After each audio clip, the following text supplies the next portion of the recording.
Good morning mga lods. Try natin ngayon blue water hunting. Medyo maganda ang panahon dito sa area natin. So first time na mag blue water tayo pagbalik natin dito sa Sibuyan. So mga 30 minutes boat ride papunta doon sa mga balsa. We'll see.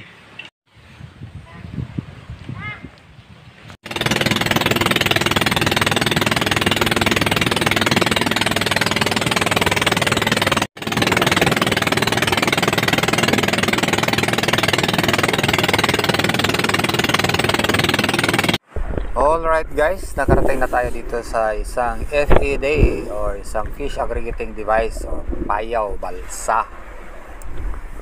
Pero medyo tahimik, maliliit lang ang mga isda na nakikita natin. Kaya lipat kami.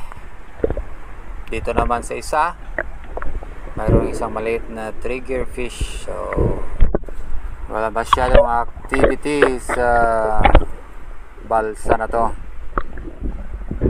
Maganda sana ang tubig, malinaw, pero napakatahimik. So at this point, nag-decide kami na mag-rip hunt na lang. Ayan, let's go sa rip hunting.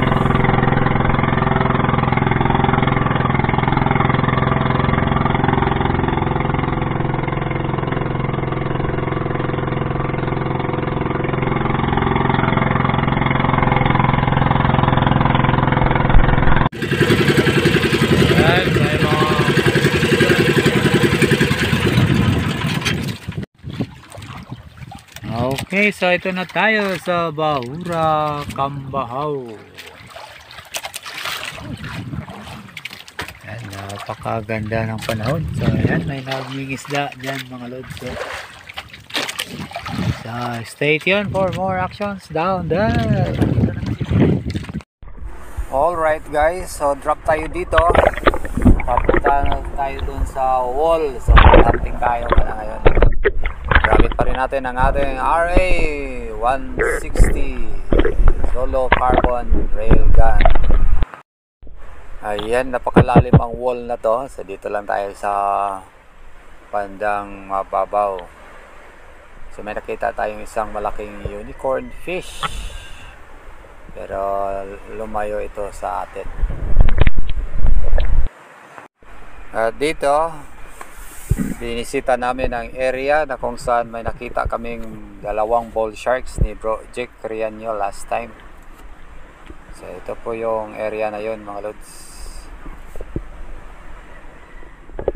Si Jake ay nandun na sa spot niya, nauna na. So susundan natin.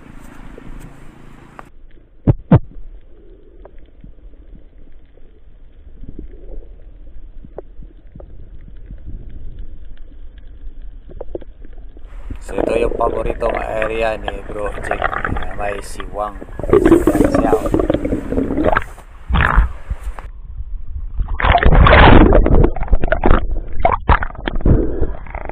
So dito nagpakita sa amin yung dalawang bull sharks last time. At nakahuli na rin ako dito ng King Mac, GT at unicorns. Shoutout muna sa ating mga kaibigan dyan. Salamat sa suporta. So may isang video na tayo na nagkaroon na ng mahigit 1K views. Salamat sa inyong suporta mga lods. Mabuhay po kayo. God bless. Shoutout sa ating kaibigan Steve Vincent Garol. Bro, dive safe. Shoot the big ones. Shoutout din kay Jake Villarmino. Bro, dive safe always bro. Shoutout din kay Ray Kapana TV. Ingat lagi bro. A big shoutout to 0 to 20. Salamat sa suporta bro. Ingat palagi. Keep safe kahit sa bangag. Shoutout Rizzy Speras Eusebio, Team Blackfish. Amping bro. Shoutout din Calayan Island Brothers, Rodel Duerme, Jonel Genova Ventura. Drive safe kayo lagi dyan mga bro. Kita-kits soon. Shoutout po diya. Juan pa rin of Cabadbaran City. Shoutout sa tanang tropa na to diha bro. God bless. So dito nag-drop tayo. Muli nating binalikan ng area na kung saan nakahuli tayo ng dalawang giant trivalis. At dito maraming mga unicorns at may target tayo dito na long nose emperor. So medyo malalim ang part na to, nasa mahigit 20 meters.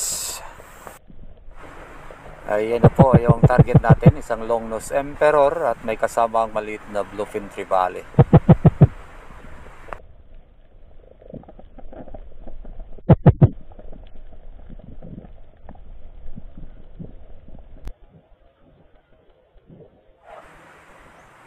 Kaya lang nauna itong unicorn, kaya tinira natin.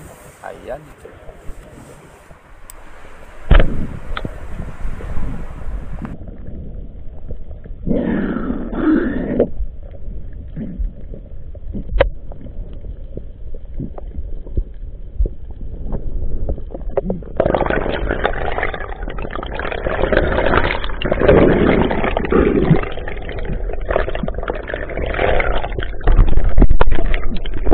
So ito po ang ating first fish of the day, isang horse face unicorn.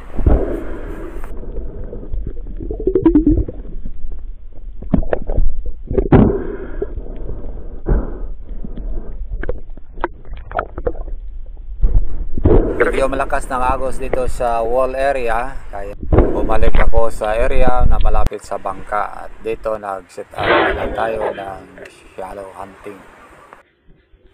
Ayan, meron tayo ng isang samaral o isang rabbit fish.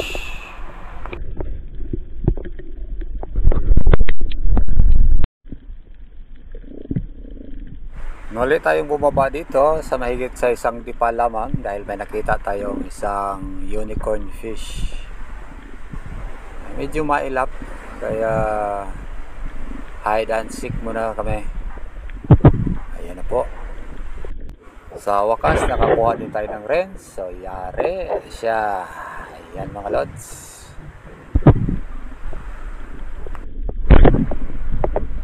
Ayan, natamaan din natin ng isang mailap na blue spine unicorn.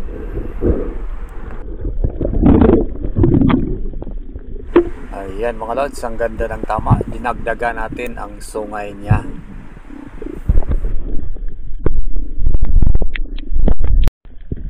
Nagpatuloy tayo sa ating shallow hunt. Nasa 2 dipa. Meron naman tayong nakitang rabbit fish. Ayan, yari na naman.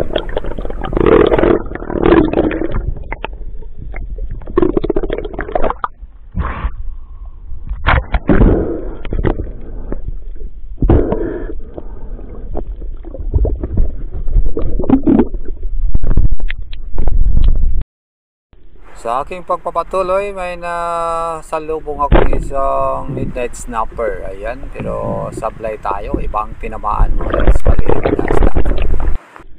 Muli tayong bumaba dito mga lods dahil may nakita tayong isang isda. Isang ori ng snapper.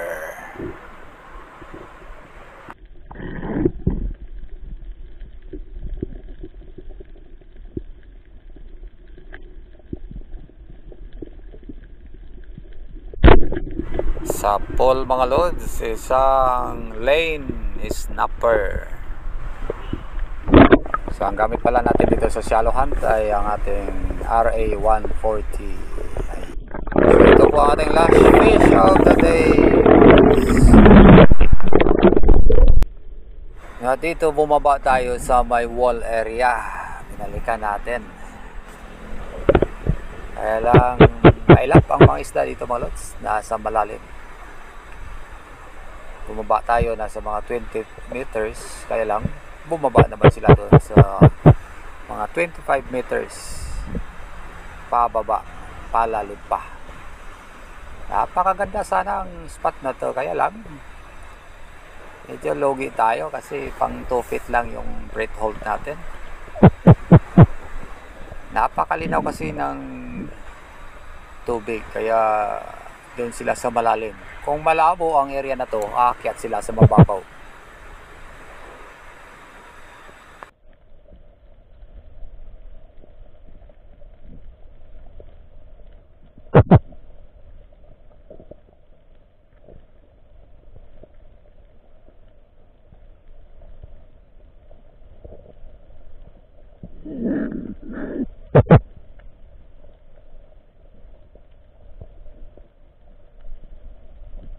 So ayan, wala tayong magawa. Ayaw nilang lumapit eh. So it's Uwian time! Thank you for watching, mga lods. Once again, this is Silent Hunter Bogoria S369. Please do not forget to subscribe to this Spear Fishing channel. God bless.